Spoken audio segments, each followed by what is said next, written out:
Students, कैसे हो आप लोग सब। आज हम थर्ड स्टैंडर्ड में हमारा सेमेस्टर 2 का फर्स्ट चैप्टर पढ़ेंगे, टिप टिप्पा। ये एक लोक कथा है। लोक कथा मतलब जो बहुत ही फेमस होती है, वो हर जगह की, ये उत्तर प्रदेश की है, वैसे हर जगह की अपने अपने राज्य की लोक कथाएँ होती है। वो मतलब उसमें स्टोरीज आती है कुछ जो हमें सुनने में भी अच्छी लगती है। तो ऐसे ही हमारी एक स्टोरी है टिप टिप्पा। हम स्टार्ट करते हैं। एक थी बुढ़िया, उसका एक पोता था। पोता रोज रात में सोने से पहले दादी से कहानी सुनता।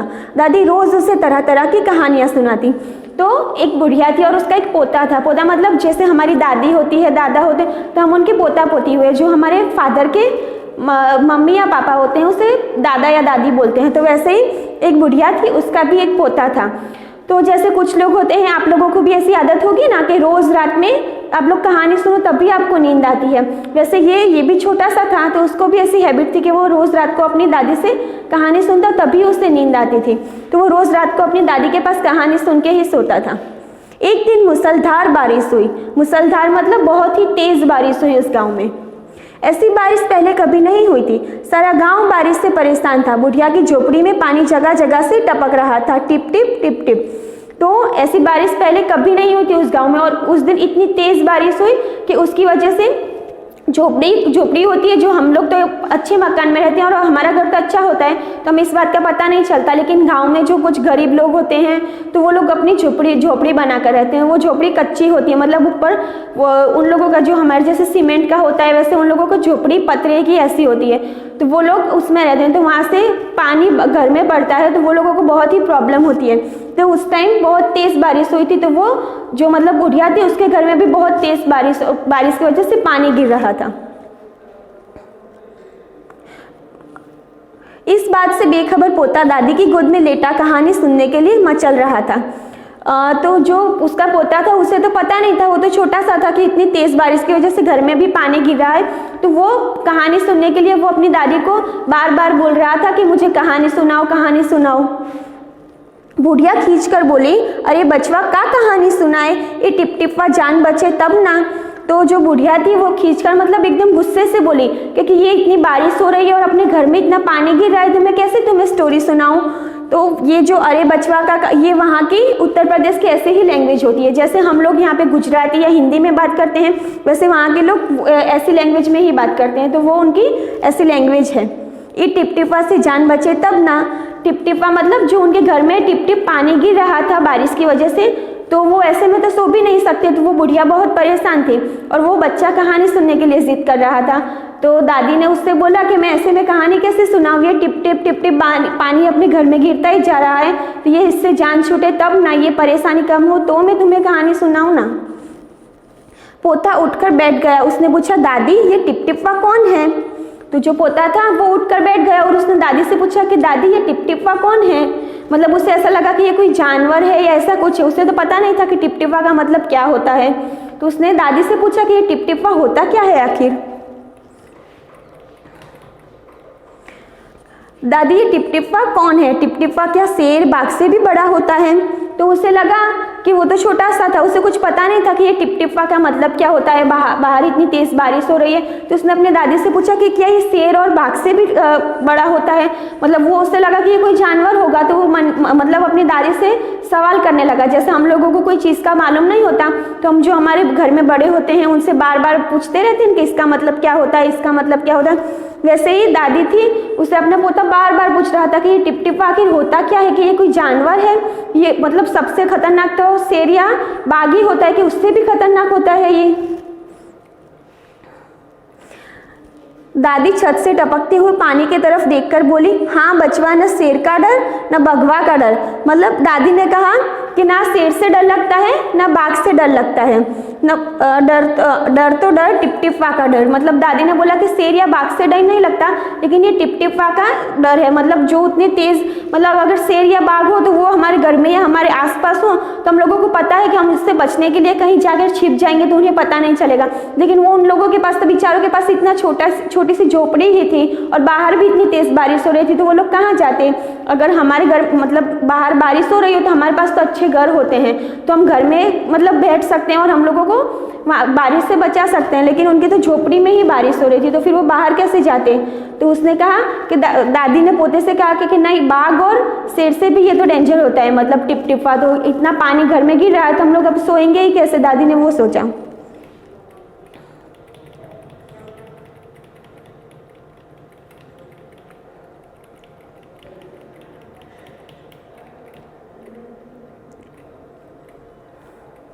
संयोग से मुसीबत का मारा एक बाघ बारिश से बचने के लिए झोंपड़ी के पीछे बैठा था। बेचारा बाघ बारिश से घबराया हुआ था। बुढ़िया की बात सुनते ही वह और डर गया। मतलब उस दिन ऐसा हुआ कि वो वहाँ पे एक बाघ था, उसे भी अपने आप को मतलब सहारा देने के लिए कोई इतनी तेज बारिश हो रही थी तो कोई जगह नहीं थी, तो वो एक वहाँ पे वो जो झोपड़ी थी उसकी बुढ़िया की, उसके बाहर ही जाकर छिप कर बैठा था। तो उसने ये बात सुन ली, तो उसने मतलब दादी ने अपने पोते से कहा था कि ये बाघ से और शेर से भी खतरनाक है। तो वो सोचने लगा कि ऐसा क्या है जो मुझसे भी खतरनाक है। तो वो जो वहाँ पे बाघ बैठा था वो भी डर गया। अब यह टिपटिपा कौन सी बला है, जरूर यह कोई बड़ा जानवर है, तभी तो बुढ़िया शेर बाघ से ज्यादा टिपटिपा से डरती है। इससे पहले कि बाहर आकर वो मुझ पर हमला करे, मुझे ही यहाँ से भाग जाना चाहिए। तो मतलब वो बाघ को ऐसा लगा कि ये कोई इतना बड़ा जानवर है, क्योंकि शेर और बाघ से खतरनाक तो कोई नहीं होता, अगर हमारे सामने आए तो हमारी भी क्या हालत होगी। तो ये वही बोलता है क्योंकि ये हम दोनों से भी खतरनाक है, तो ऐसा तो कौन है। तो बाघ भी ये सोचकर डर गया और उसने सोचा कि अगर वो पहले घर में से बाहर निकल के मुझ पे हमला कर ले, इससे अच्छा मैं ही यहाँ से भाग जाता हूँ। बाघ ने ऐसा सोचा और झटपट वहां से दुम दबाकर भाग चला। मतलब बाघ ने ऐसा सोचा कि ये मुझसे भी खतरनाक है तो मुझे यहाँ से चले जाना चाहिए, तो वो दुम दबाकर मतलब एकदम जल्दी से वहां से चला गया।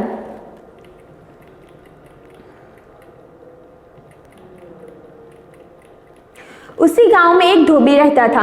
वह भी बारिश से परेशान था। आज सुबह से उसका गधा गायब था। सारा दिन वह बारिश में भीगता रहा और जगह जगह गधे को ढूंढता रहा, लेकिन वह कहीं नहीं मिला। मतलब इतनी तेज बारिश हो रही थी तो उसमें एक धोबी था, तो धोबी का गधा भी था एक। तो मतलब वो उसके जो धोबी होता है तो अपने कपड़े होते हैं वो सब उस पर लाद कर मतलब एक इधर से उधर लेके जाता है ना। देखिए वैसे सुबह से आज मेरा गधा भी बारिश की वजह से नहीं मिला है, तो वो धोबी भी परेशान था, तो वो इधर उधर अपने गधे को ढूंढने के लिए वो भी निकला हुआ था। धोबी की पत्नी बोली, जाकर गांव के पंडित जी से क्यों नहीं पूछते, वे बड़े ज्ञानी हैं, आगे पीछे सबके हाल की उन्हें खबर रहती है। तो जो धोबी की पत्नी थी उन्होंने धोबी से कहा कि जो यहाँ पे हमारे गांव में ऐसे कोई पंडित होते हैं वैसा उनको सब पता होता है क्या, मतलब वो बहुत ज्ञानी होते हैं कुछ लोग। ये मतलब ये स्टोरी में ऐसा बताया कि वहाँ पे भी कोई ज्ञानी पंडित थे, तो उनको हर बात की पता रहती है। तो उन्होंने बोला, उसकी पत्नी ने बोला कि तुम जाकर उससे क्यों नहीं पूछते कि वो 1 सेकंड में ही सब देख के तुम्हें बता देंगे कि हमारा गधा कहाँ गया है।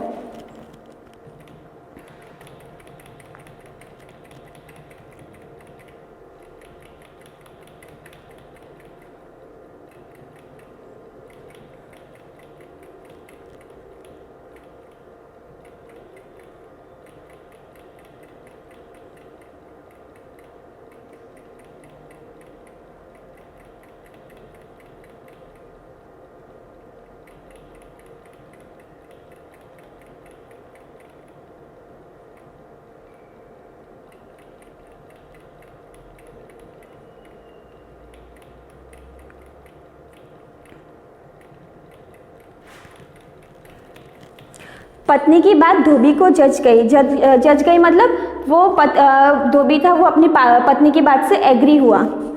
अपना मोटा लठ उठाकर वह पंडित जी के घर की तरफ चल पड़ा।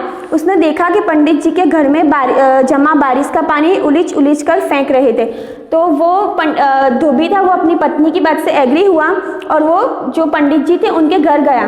तो उसने क्या देखा कि जो पंडित था वो उसके घर में इतना पानी जमा हो गया था, उलीच कर मतलब उसके घर में जो डोल होती या कुछ भी सामान था ऐसा हैवी, उससे वो पानी लेकर बाहर फेंक रहा था अपने घर में। उसके घर में बहुत सारा पानी जमा हो गया था, तो वो पंडित अपने घर में से पानी लेकर बाहर फेंक रहा था।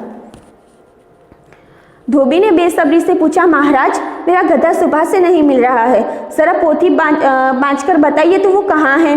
तो धोबी ने मतलब बहुत ही उतावले होकर पंडित जी से कहा कि पंडित जी मेरा गधा सुबह से गायब है, आप देखो और बताओ अपनी पोथी में मतलब पता है पंडित जो होते हैं उनके पास एक पोथी रहती है, तो वो उसमें देखकर बताते हैं कि क्या है क्या नहीं, मतलब उसमें क्या लिखा है उनको सब पता रहता है, कुछ पंडित होते हैं उनको।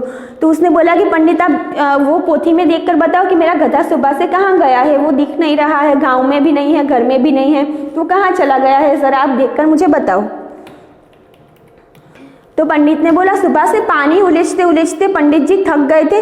धोबी की बात सुनी तो झुंझला पड़े और बोले मेरी पोथी में तेरे गधे का पता ठिकाना लिखा है क्या, जो आ गया पूछने। अरे जाकर ढूंढ उसे किसी गड्ढाई पोखर में। तो पंडित जी जो सुबह से पानी इतना घर में भर गया था, तो वो बाहर निकालते निकालते बहुत ही थक गए थे। तो उन्होंने झुंझला पड़े, मतलब वो गुस्से से बोले क्योंकि मेरी पोथी में थोड़ी लिखा होगा, मतलब उनकी पोथी में थोड़ी ऐसा लिखा हुआ है कि ये गधा तुम्हारा यहाँ पर है, यहाँ पर है। तो पंडित ने गुस्से में बोला कि मुझे थोड़ी पता होगा कि तुम्हारा गधा किधर है, जाकर देख किसी गड्ढई पोखर में।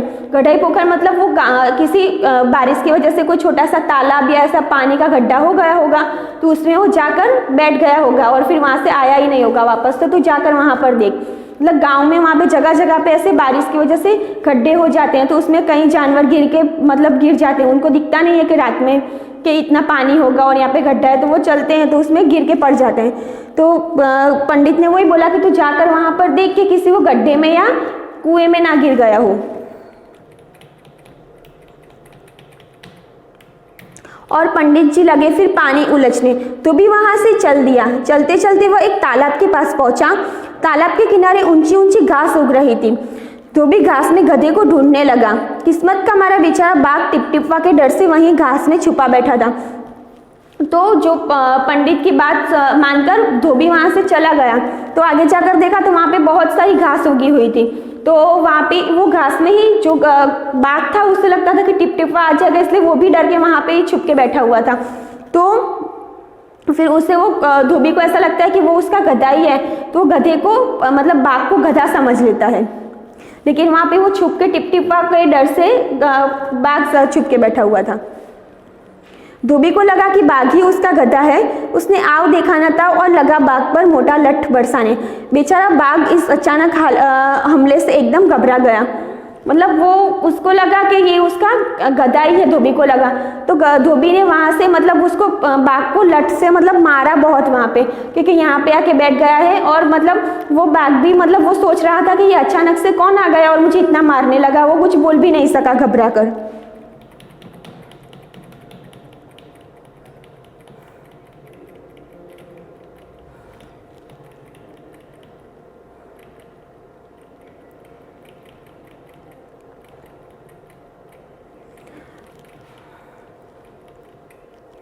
बाघ ने मन ही मन में सोचा, लगता है यही टिपटिपवा है।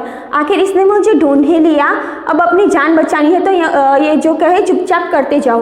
मतलब बाघ को लगा कि यही टिपटिपवा है जो मुझे कब से ढूंढ रहा था, वो यहाँ तक आ गया है, तो अब मुझे अपनी जान बचानी है तो ये जो कहे मुझे चुपचाप वही सुनना पड़ेगा और उसकी सारी बात मुझे माननी पड़ेगी।